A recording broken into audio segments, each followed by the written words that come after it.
Hi guys! Andito pala kami ngayon sa grapes farm ng La Union. Pag galing kayo sa Baguio, pwede kayo dumaan dito. So ngayon, papasok kami. Tapos sasalubungin ka kaagad ng mga nagbabantay dyan or may-ari ng grapes farm. Mura ka dyan, guys? Malbayaw. Ay pa lang.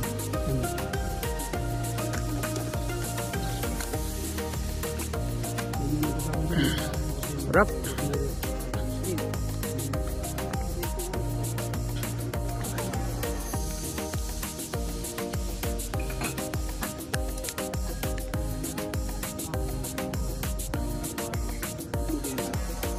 So ayan, binigyan kami ulit ng free taste ng ibang flavor ng wine. So ayan na yung kapatid ko.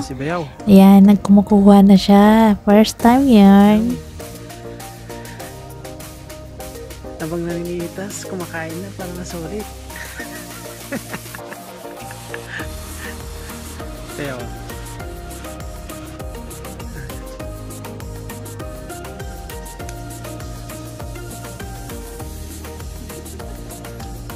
Kita ni Puji itong video na ta. Kita naman yun.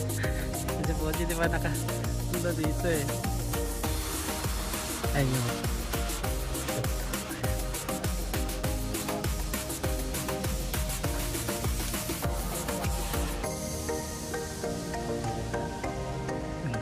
Ano pa lang to? So anyway guys, masarap sa feelings yung asawa mo at saka yung kapatid ko ay magkasundo. So yung kuya ko kasi nasa Cavite siya nagtatrabaho, tapos ayan, nagpunta yung kuya ko sa Pangasinan na masyal. Ayun, pinasyal din siya ng aking asawa sa Baguio or kaya doon sa mga mga pasyalan kasi nga wala naman ako doon sa Pilipinas. So ayan, nagbanding silang magbayaw.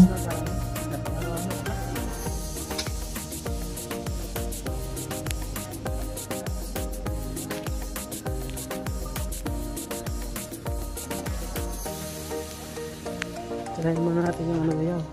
Dahil yung tadyo natin yung pretis eh. Ito yung pretis na nilagay. Hindi siya masakit siya. Box na lang. Oh. Isang ganito ko na natin. Basta lang alam ito. Tapos.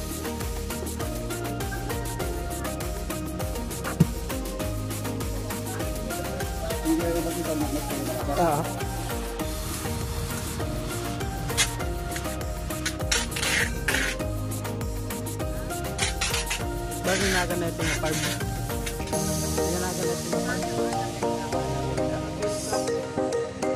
Guys, mga pasalang lang sila dito.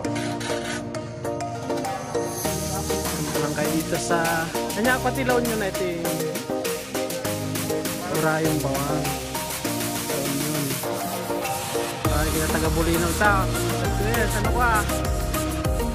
So, kapugay ti ko ah. Pagay ti Baguio. Mga sketoy. So, mga kayo ti ko. Pag isa kayo ito, matapad di kanya medyo Bulinaw.